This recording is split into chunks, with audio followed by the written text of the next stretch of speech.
اقرأ باسم ربك الذي خلق خلق الإنسان من علق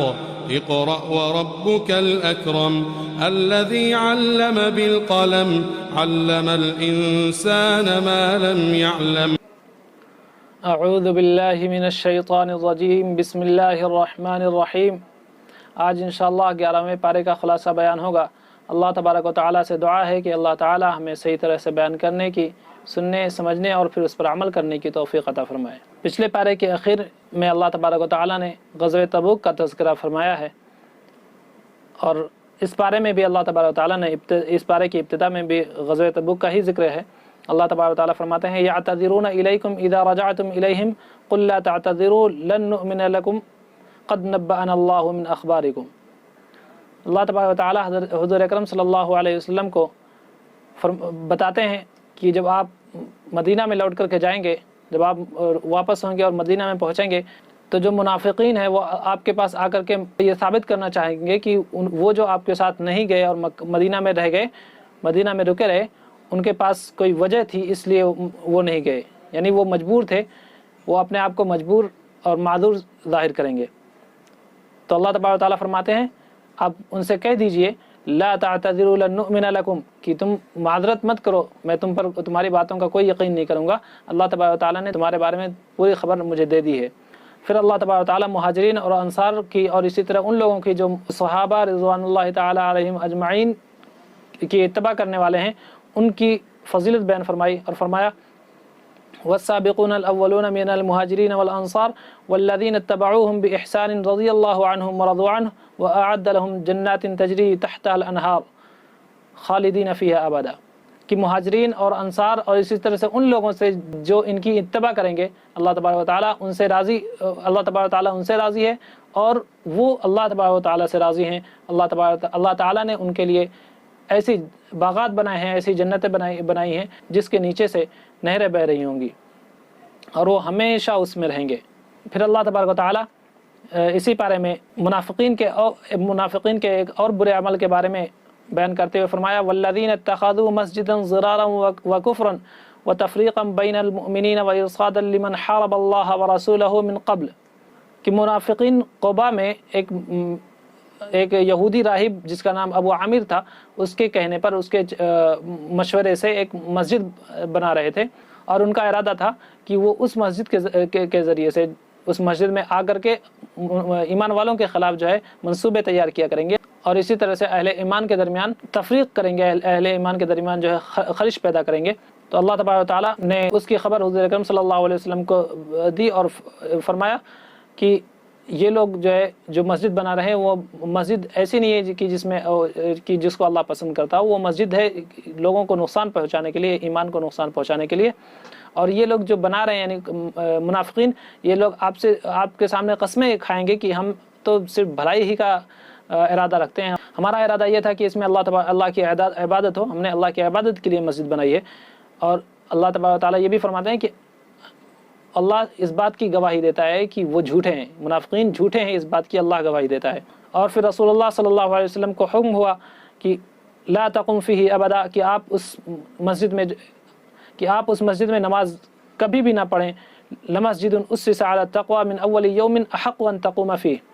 کہ وہ مسجد جس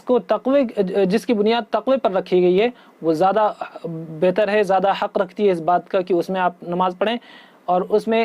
جو نمازی ہیں ان کا بھی حال اللہ تبارک و تعالیٰ نے بیان فرمایا، اور فرمایا فیہ رجال یحبون ان یتطہروا، کہ اس میں جو نمازی ہیں وہ طہارت کو پسند کرتے ہیں، پاکیزگی کو پسند کرتے ہیں، اور اللہ پاک لوگوں کو اللہ پسند فرماتے ہیں۔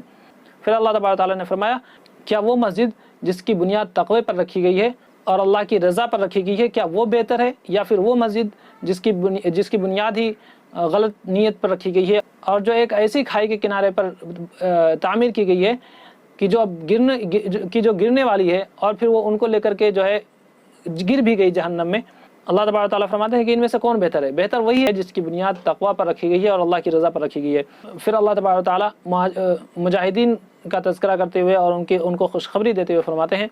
ان اللہ اشترى من المؤمنین انفسهم واموالهم بان لهم الجنہ یقاتلون فی سبیل اللہ فیقتلون ویقتلون وعدا علیہ حقا فی التوراۃ والانجیل والقرآن، کہ اللہ تبارک و تعالیٰ نے مومنین کی جانوں کو اور ان کی مالوں کو جنت کے بدلے خرید لیا ہے، یعنی اب مومنین ہر طرح سے اللہ ہی کے ہو گئے ہیں، اور وہ اللہ تبارک و تعالیٰ کے راستے میں جہاد کرتے ہیں، قتال کرتے ہیں، اور وہ اللہ کے دشمنوں کا قتل بھی کرتے ہیں اور خود بھی شہید ہو جاتے ہیں۔ تو اللہ تبارک و تعالیٰ نے ان کے لیے وعدہ کیا ہے حق بات کا، ان کے لیے بہترین جنت کا وعدہ کیا ہے، اور یہ وعدہ انجیل میں بھی کیا گیا ہے، تورات میں بھی کیا گیا ہے، اور قرآن میں بھی یہ وعدہ کیا گیا ہے۔ پھر اللہ تبارک و تعالیٰ نے مجاہدین کی صفات بیان کرتے ہوئے فرمایا التائبون العابدون الحامدون السائحون الراکعون الساجدون الآمرون بالمعروف والناہون عن المنکر والحافظون لحدود اللہ، کہ یہ ایسے لوگ ہیں کہ جو توبہ کرتے ہیں، اللہ کی عبادت کرتے ہیں، اللہ کی حمد و ثنا کرتے ہیں، اور اسی طرح اللہ کے راستے میں نکلتے ہیں، اللہ کا جب بھی حکم ہوتا ہے تو اللہ کے راستے میں نکلتے ہیں، اور نماز قائم کرتے ہیں، رکوع کرتے ہیں، سجدہ کرتے ہیں، اور اسی طرح اور امر بالمعروف اور نہی عن المنکر کرتے ہیں، بھلی باتوں کا حکم دیتے ہیں اور برائیوں سے روکتے ہیں لوگوں کو، اور اللہ کے احکامات کو قائم کرتے ہیں، اللہ کے احکامات کی حفاظت کرتے ہیں۔ پھر اللہ تبارک و تعالیٰ نے فرمایا لقد تاب اللہ علی النبی والمہاجرین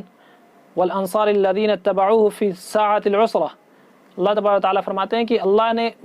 مہربانی کی نبی پر بھی، اور اسی طرح سے مہاجرین اور نصارہ پر بھی مہربانی کی، اور یہ ایسے لوگ ہیں، یعنی انصار اور مہاجرین ایسے لوگ ہیں جنہوں نے سختی کے وقت بھی اللہ کے رسول کا ساتھ دیا اور ان کے ساتھ رہے۔ پھر اللہ تبارک و تعالیٰ ان 3 صحابہ کا تذکرہ کرتے ہیں جو غزوہ تبوک میں نہیں گئے تھے۔ پیچھے اللہ تبارک و تعالیٰ نے ان کا تذکرہ کیا جو غزوہ تبوک میں نہیں گئے تھے اور آ کر کے اللہ کے رسول کے سامنے جھوٹ بول رہے تھے اور جھوٹے بہانے کر رہے تھے۔ یہاں پر اللہ تبارک و تعالیٰ صحابہ کا تذکرہ کرتے ہیں جنہوں نے اپنے جرم کا اور جنہوں نے اپنے غلطی کا اقرار کیا اور سچ بات انہوں نے بتا دی کہ ہمارے پاس کوئی عذر نہیں تھا لیکن پھر بھی ہم نہیں آ سکے۔ تو اللہ تبارک و تعالیٰ فرماتے ہیں وَعَلَى الثَّلَاثَةِ الَّذِينَ خُلِّفُوا حَتَّى إِذَا ضَاقَتْ عَلَيْهِمُ الْأَرْضُ بِمَا رَحُبَتْ وَضَاقَتْ عَلَيْهِمْ أَنفُسُهُمْ وَظَنُّوا أَنَّهُمْ لَا مَلْجَأَ مِنَ اللَّهِ إِلَّا إِلَيْهِ، کہ اور اللہ کی مہربانی ان 3 صحابہ پر بھی ہوئی، ان 3 لوگوں پر بھی ہوئی جو تبوک میں نہیں گئے تھے، جو غزوہ تبوک میں نہیں گئے تھے، یہاں تک کہ جب ان پر زمین تنگ ہو یہاں تک کہ جب ان پر زمین اپنی وسعت کے باوجود بھی تنگ ہو گئی اور وہ یہ سمجھ گئے کہ اللہ سے لو لگانے کے سوا کوئی چارہ نہیں ہے، انہوں نے توبہ کی اللہ تبارک و تعالیٰ سے، اور اللہ تبارک و تعالیٰ نے ان کی توبہ قبول کر لی۔ اللہ تبارک و تعالیٰ توبہ قبول کرنے والے اور رحم کرنے والے ہیں۔ پھر اللہ تبارک و تعالیٰ نے اہل ایمان کو مخاطب کرتے ہوئے فرمایا یا ایھا الذین آمنوا اتقوا اللہ وکونوا مع الصادقین، کہ اے ایمان والو اللہ سے ڈرو اور سچے لوگ، اور وکونوا مع الصادقین، اور سچے رہو اور سچے بن کر کے رہو، اور ہمیشہ سچ بات بولا کرو، جس طرح کہ صحابہ ان 3 صحابہ نے اللہ کے رسول سے سچ بات کہی تو ان کو تھوڑی پریشانی تو پہنچی، تھوڑی سی مشکلات تو آئیں ان کے سامنے، لیکن پھر ان کا انجام بہتر ہوا اللہ تبارک و تعالیٰ نے ان سے، اور اللہ تبارک و تعالیٰ نے ان کو معاف کر دیا۔ پھر اللہ تبارک و تعالیٰ نے اس صورت کے آخر میں اللہ تبارک و تعالیٰ نے مومنین پر اپنے انعام، اپنی نعمت کا، اپنی سب سے بڑی نعمت کا تذکرہ کرتے ہوئے فرمایا لقد جاءکم رسول من انفسکم، کہ تم پر اللہ کی یہ بڑی نعمت ہے کہ تمہارے درمیان اللہ تبارک و تعالیٰ نے تمہیں میں سے ایک رسول بھیجا، اور وہ رسول ایسا ہے، اس رسول کی صفت ایسی ہے کہ جو چیز تمہیں تکلیف دیتی ہے اس سے اللہ کے رسول صلی اللہ علیہ وسلم کو بھی تکلیف ہوتی ہے، اور وہ تمہارے لیے بھلائی کے حریص ہیں، اور وہ یہ ہمیشہ یہ چاہتے ہیں کہ تمہارے ساتھ بھلائی کا معاملہ ہو۔ پھر اسی پارے میں سورہ یونس کی ابتدا ہوتی ہے۔ سورہ یونس کی ابتدا میں اللہ تبارک و تعالیٰ فرماتے ہیں اکان للناس عجبا ان اوحینا الی رجل منهم ان انذر الناس وبشر الذین آمنوا ان لهم قدم صدق عند ربهم، کہ لوگوں کو اس بات سے تعجب ہے کہ ہم نے ان کے درمیان انہی میں سے نبی بھیجا ہے، کہ ہم نے ان کے درمیان انہی میں سے ایک شخص کو نبی بنا کر کے بھیجا ہے جو لوگوں کو ڈراتا ہے اور خوشخبری دیتا ہے، اور جو کافر ہیں، جو انکار کرتے ہیں اللہ کا اور اس رسول اور اس نبی کی باتوں کا، وہ یہ کہتے ہیں کہ یہ تو کھلا ہوا جادو ہے، ان ھذا لساحر مبین، کہ یہ تو کھلا ہوا جادو ہے۔ پھر اللہ تبارک و تعالیٰ فرماتے ہیں ان الذین لا یرجون لقاءنا ورضوا بالحیاة الدنیا واطمأنوا بها والذین هم عن آیاتنا غافلون اولئک مأواهم النار بما كانوا یکسبون، کہ جو آخرت کا انکار کرتے ہیں اور دنیاوی زندگی کو ان کو محبوب ہے اور وہ دنیاوی زندگی سے راضی ہیں، اسی کو سب کچھ سمجھ بیٹھے ہیں اور وہ ہماری آیتوں سے اور وہ ہماری نشانیوں سے غافل ہیں، تو یہی لوگ جہنمی ہیں، یہی لوگ جہنم میں جائیں گے بما کانوا یکسبون، اور جہنم میں یہ لوگ اپنے ہی اعمال کے سبب جائیں گے، ان کے اعمال ہی ایسے ہیں کہ ان کو جہنم میں ڈالا جائے گا۔ پھر اللہ تبارک و تعالیٰ فرماتے ہیں وَإِذَا تُتْلَى عَلَيْهِمْ آيَاتُنَا بَيِّنَاتٍ قَالَ الَّذِينَ لَا يَرْجُونَ لِقَاءَنَا ائْتِ بِقُرْآنٍ غَيْرِ هَذَا أَوْ بَدِّلْهُ، کہ جب ان لوگوں کے سامنے یعنی جب کفار کے سامنے ہماری آیتیں تلاوت کی جاتی ہیں، ہماری نشانیاں بیان کی جاتی ہیں اور ہماری کتاب کی تلاوت کی جاتی ہے، قال الذین لا یرجون لقاءنا، تو وہ لوگ جو آخرت پر ایمان نہیں رکھتے، جو آخرت کے دن پر ایمان نہیں رکھتے، وہ یہ کہتے ہیں کہ دوسری کتاب ہمارے لیے لے آؤ یا پھر اس میں تھوڑی سی تبدیلی کر دو۔ قل ما یکون لی ان ابدلہ من تلقاء نفسی، آپ کہہ دیجئے کہ میری کیا مجال کہ میں اس میں اپنی طرف سے کوئی تبدیلی کر دوں، ان اتبع الا ما یوحى الی، میں تو اسی کی اتباع کرتا ہوں جو میری طرف وحی کی جاتی ہے، انی اخاف ان عصیت ربی عذاب یوم عظیم، اور میں قیامت کے دن کے عذاب سے ڈرتا ہوں کہ اگر میں نے نافرمانی کی تو مجھے قیامت کے دن عذاب ہوگا۔ پھر اللہ تبارک تعالیٰ نے فرمایا وَيَعْبُدُونَ مِن دُونِ اللَّهِ مَا لَا يَضُرُّهُمْ وَلَا يَنفَعُهُمْ، کہ یہ لوگ جو آخرت کا انکار کرتے ہیں اور آپ سے یہ کہہ رہے ہیں کہ دوسری کتاب لے آؤ، یہ لوگ اللہ کے علاوہ ایسی چیزوں کی عبادت کرتے ہیں جو نہ انہیں نفع پہنچا سکتی ہیں اور نہ ہی انہیں نقصان دے سکتے ہیں، اور یہ بھی کہتے ہیں کہ یہ ہماری اللہ کے پاس جا کر کے ہماری سفارش کریں گے، ہماری شفاعت کریں گے۔ پھر اللہ تبارک تعالیٰ نے فرمایا کہ آپ ان سے پوچھیں، آپ ان سے کہیے کہ من یرزقکم من السماء، کہ تم کو رزق زمین اور آسمان سے تم کو رزق کون دیتا ہے، اور اسی طرح آپ ان سے پوچھئے کہ تمہارے کانوں کا اور تمہاری آنکھوں کا مالک کون ہے، کس نے تم کو یہ چیزیں دی ہیں، اور کون ہے جو مردے سے زندے کو اور زندے سے مردے کو نکالتا ہے، فسیقولون اللہ، تو یہ بھی یہی کہیں گے کہ وہ اللہ کی ذات ہے، فقل افلا تتقون، تو آپ ان سے کہیے کہ کیا تمہیں اس ذات سے جس نے یہ سب کچھ دیا، جو ان سب چیزوں کا مالک ہے، کیا تم کو اس ذات سے ڈر نہیں لگتا کہ تم اس کا انکار کیے جا رہے ہو؟ پھر اللہ تبارک و تعالیٰ نے اسی پر میں فرمایا الا ان اولیاء اللہ لا خوف علیہم ولا هم يحزنون، کہ جو اللہ کے ولی، اللہ کے دوست ہیں، ان پر قیامت کے دن کوئی خوف نہیں ہوگا اور وہ غمگین نہیں ہوں گے۔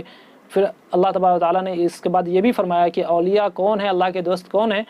ان کی صفات کیا ہیں۔ اللہ تعالیٰ نے فرمایا الذین آمنوا وکانوا یتقون، کہ اولیاء اور اللہ کے دوست وہ ہیں جو ایمان لاتے ہیں اور اللہ سے ڈرتے بھی ہیں، اللہ سے ڈرتے ہیں، اس کی نافرمانی سے، اللہ سے ڈر کر اس کی نافرمانی سے بچتے ہیں، اور اللہ سے ڈرتے ہیں اس لیے اس کے احکام پر عمل بھی کرتے ہیں۔ پھر اللہ تبارک و تعالیٰ نے اس بارے میں حضرت نوح علیہ السلام کا تذکرہ فرمایا، اور پھر موسیٰ علیہ السلام کا تذکرہ فرمایا کہ ان کو اللہ تعالیٰ نے ان کو اور ان کے بھائی کو فرعون کے پاس بھیجا، لیکن فرعون نے اور اس کے ساتھیوں نے موسیٰ علیہ السلام کو جھٹلایا، ان کو جادوگر کہا، اور اسی طرح سے جو موسیٰ علیہ السلام پر ایمان لے آئے تھے ان پر ظلم و ستم بڑھانے لگے اور ان پر اور بھی زیادہ ظلم و ستم کرنے لگے۔ تو اللہ تبارک و تعالیٰ نے فرمایا وَأَوْحَيْنَا إِلَى مُوسَىٰ وَأَخِيهِ أَن تَبَوَّأَ لِقَوْمِكُمَا بِمِصْرَ بُيُوتًا وَاجْعَلُوا بُيُوتَكُمْ قِبْلَةً وَأَقِيمُوا الصَّلَاةَ وَبَشِّرِ الْمُؤْمِنِينَ۔ اور اسی طرح سے یہ تمام مظالم کے ساتھ فرعون نے یہ بھی کیا کہ ان کو عبادت سے روکنا شروع کر دیا، ان کو عبادت نہیں کرنے دیتا تھا۔ تو اللہ تبارک و تعالیٰ نے وحی کی اور فرمایا کہ آپ اپنے قوم سے، بنی اسرائیل سے آپ کہہ دیں کہ وہ اپنے گھروں میں سے، کہ وہ اپنے گھر کے کسی ایک حصے کو خاص کر لیں اللہ کی عبادت کے لیے، اور وہاں اللہ کی عبادت کیا کریں اور وہاں نماز قائم کریں۔ پھر اللہ تبارک و تعالیٰ نے فرمایا ربنا انک آتیت فرعون وملأه زینة واموالا فی الحیاة الدنیا ربنا لیضلوا عن سبیلک ربنا اطمس على اموالهم واشدد على قلوبهم فلا يؤمنوا حتى يروا العذاب العلیم، کہ اللہ آپ نے ان کو دنیاوی زندگی میں عیش و آرام دیا ہے اور ان کو مال اور زینت کے سامان دیے ہیں، جس کی وجہ سے یہ لوگوں کو گمراہ کرتے ہیں، لوگوں کو تیرے راستے سے بھٹکاتے ہیں۔ اے اللہ ان کے مال کو تو ہلاک کر دے اور ان کے دلوں پر مہر لگا دے، اب یہ تجھ پر ایمان نہیں لائیں گے یہاں تک کہ ان پر عذاب آ جائے۔ اللہ تبارک و تعالیٰ نے فرمایا قد اجیبت دعوتکما فاستقیما ولا تتبعان سبیل الذین لا يعلمون، کہ تمہاری دعا کو اللہ تبارک و تعالیٰ نے قبول کر لیا ہے۔ پھر جب موسیٰ علیہ السلام اپنی قوم کو لے کر نکلتے ہیں اور سامنے اور راستے میں دریا پڑتا ہے اور پیچھے سے فرعون اور اس کے لشکر پیچھا کرتے ہوئے آ رہے ہوتے ہیں، تو اللہ تبارک و تعالیٰ اس وقت بنی اسرائیل کو اس وقت دریا میں راستہ بناتے ہیں اور بنی اسرائیل اس راستے کے ذریعے سے دریا کو پار کر لیتے ہیں. پھر فرعون کو اور اس کے لشکر کو اللہ تعالیٰ اس دریا میں غرق کر دیتے ہیں. جب فرعون غرق ہونے لگتا ہے اس وقت کہتا ہے کہ میں اس رب پر ایمان لاتا ہوں جس پر بنی اسرائیل ایمان لائے ہیں.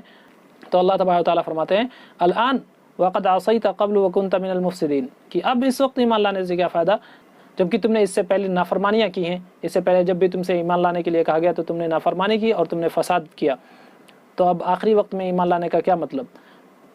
اور اللہ تبارک و تعالیٰ نے فرمایا فَالْيَوْمَ نُنَجِّيكَ بِبَدَنِكَ لِتَكُونَ لِمَنْ خَلْفَكَ آیَةً، کہ آج ہم تیرے بدن کو محفوظ کر کے رکھیں گے تاکہ جو تمہارے بعد آنے والے ہیں وہ تمہیں دیکھ کر کے نصیحت پکڑیں اور تمہیں